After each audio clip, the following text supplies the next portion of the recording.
saya persembahkan pembuka bicara. Assalamualaikum warahmatullahi wabarakatuh. Alhamdulillahirabbil alamin wassalatu wassalamu ala asyrafil anbiya'i wal mursalin wa ala alihi wa ashabil ajmain. Amma ba'd. Sebelum lidah mulai bicara, izinkan saya memperkenalkan diri saya. Saya Hani Balqis binti Muhammad Hazali dari kelas 3 Diamond. Apa khabar semua? Sihat? Alhamdulillah. Mesti semua tengah lapar kan? Sabar. Sabar tu kan separuh daripada iman. Kawan-kawan, bulan puasa ni kan cakap je nak makan apa. Semuanya terhidang di bazar Ramadan. Tetapi tu baru je hidangan yang disediakan oleh manusia. Belum lagi hidangan yang disediakan oleh Allah untuk kita berebut-rebut pada bulan Ramadan ini. Sabda Rasulullah SAW, riwayat Imam Bukhari, "Man shara Ramadana imana wa ihtisaban ghufira lahu ma taqaddama min zambi." Maksudnya, sesiapa yang berpuasa di bulan Ramadan semata-mata kerana iman dan mengharapkan redha Allah, nescaya Allah akan mengampunkan dosa-dosanya yang terdahulu. Kejap. Ada apa bulan Ramadan ni? Kawan-kawan, bulan Ramadan ni bukan biasa-biasa tau. Para solehin 6 bulan sebelum tibanya bulan Ramadan telah bersiap sedia menunggu kedatangan bulan ini. Firman Allah Subhanahu Wa Taala dalam surah Al-Baqarah ayat 183. A'udzu billahi minasyaitonir rajim. Bismillahirrahmanirrahim. Untung bunga melata, sayang yang berbah di pohon cemara. Assalamualaikum, mulanya kata awal bismillah pembuka bicara. Bismillahirrahmanirrahim. Alhamdulillahirabbil alamin wassalatu wassalamu ala asyrafil anbiya'i wal mursalin wa ala alihi wa sahbihi ajma'in. Qala rabbi shrah li sadri wa yassir li amri wa hlul 'uqdatam min lisani yafqahu qawli. Amma ba'du. Sebelum lidah menuturkan kata, sebelum tempat menjadi madah bicara, izinkan saya memperkenalkan diri. Nama saya Amir Haziq bin Muhammad Hazali daripada kelas 4 Precision. Pada hari ini, saya akan kongsikan dengan anda, yakni apakah amalan-amalan yang boleh dilakukan sepanjang 10 malam terakhir. 10 malam terakhir dalam bulan Ramadan, malam yang dinanti-nanti, malam Lailatul Qadar. Lepas dah dengar lagu ni, apa yang spesial sangat dengan malam Lailatul Qadar? Macam malam biasa, kita boleh main mercun, kita boleh main bunga api, boleh main macam-macam lagi lah, terus siapkan ketupat rendang. Tapi kenapa malam Lailatul Qadar ni ramai orang sedang berebut-rebut? Sebab malam tu je lah malam yang lebih baik daripada 1000 bulan. Jadi saya kongsikan dengan anda apakah amalan-amalan yang boleh dibuat pada 10 malam terakhir bulan Ramadan. Yang pertama sekali ialah Qiyamul Lail. Qiyamul Lail. Apa bang? Qiyamul Lail tu apa? Qiyamul Lail merupakan seseorang apabila ia terjaga daripada tidur, lalu ia mengerjakan ibadah sunat seperti solat sunat, baca Quran, baca zikir dan lain-lain. Seterusnya adalah bersedekah. Kenapa sedekah? Saya rasa kan ramai murid-murid MK tu semua ada tulang, semuanya rajin bersedekah. Alhamdulillah. Syukur kita kepada Allah SWT kerana masih memberi peluang kepada kita pada hari ini dengan dua nikmat yang paling besar, iaitu nikmat iman dan nikmat Islam. Alhamdulillah. Tajuk tazkirah saya pada hari ini ialah kesilapan umat Islam ketika bulan Ramadan. Terdapat objektif atau sasaran yang perlu dicapai oleh Muslim di bulan Ramadan ini. Objektif ini terbahagi kepada dua, iaitu takwa dan keampunan. Objektif takwa telah disebut dengan jelas di dalam ayat 183 dalam surah Al-Baqarah. Manakala objektif mendapatkan keampunan ternyata dari hadis sahih tentang Sayyidatina Aisyah radhiyallahu anha yang bertanya kepada Rasulullah SAW, apakah doa yang perlu dibaca tatkala sedang Lailatul Qadar? Maka doa ringkas yang diajar oleh Rasulullah SAW adalah doa meminta keampunan Allah SWT. Bagaimanapun, kemampuan untuk mendapatkan kesempurnaan pahala Ramadan kerap kali tergugat akibat kekurangan ilmu umat Islam kini. Antara yang dimasukkan termasuklah makan dan minum dengan bebas setelah batal puasa dengan sengaja, bukan kerana uzur yang diterima Islam.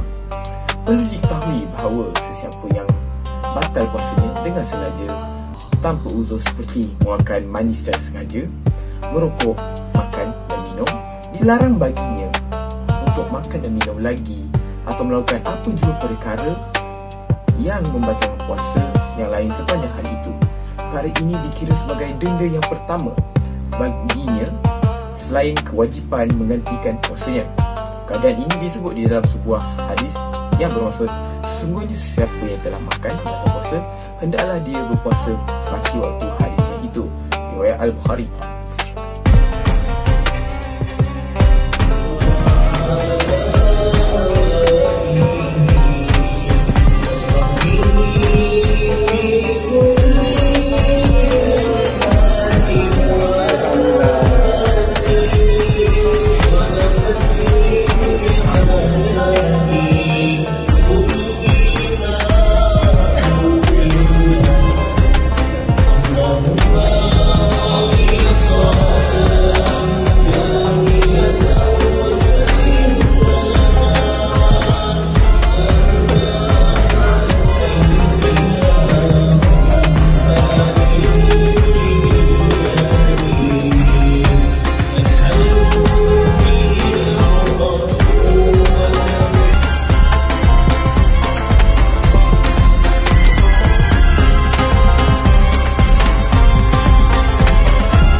Assalamualaikum warahmatullahi wabarakatuh. Alhamdulillahirabbil alamin wassalatu wassalamu ala asyrafil anbiya'i wal mursalin wa ala alihi wa ashabihi ajmain. Amma ba'd. Sebelum lidah mulai bicara, izinkan saya memperkenalkan diri saya. Saya Hanifah Kiswati Muhammad Hazali dari kelas 3 Diamond. Apa khabar semua? Sihat? Alhamdulillah. Mesti semua tengah lapar kan? Sabar tu kan separuh daripada iman. Kawan-kawan, bulan puasa ni kan cakap je nak makan apa, semuanya terhidang di bazar Ramadan. Tetapi itu baru je hidangan yang disediakan oleh manusia, belum lagi hidangan yang disediakan oleh Allah untuk kita berebut-rebut pada bulan Ramadan ini. Mari semua tanda tangan, semua ikut saya. Allahumma innaka afuun tuhibbul afwa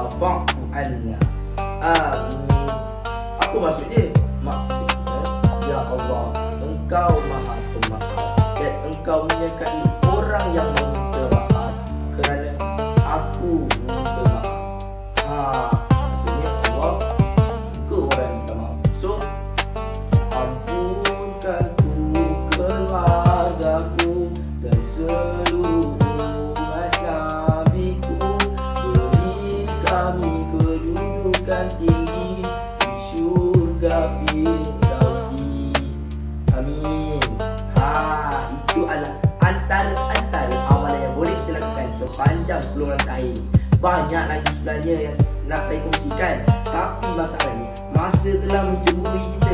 Jadi saya sediakan anda dengan serangkap baca. Duduklah pasangan di pohon ara. Di situlah mereka mengungkapkan cinta. Jika salah tutur bicara, mohon maaf, ampun diminta. Sebelum saya menontahkan ini dengan jutaan, saya memohon maaf yang baik itu datang daripada Allah dan yang kurang itu datang.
SMK Muhammad Khalid ingin mengucapkan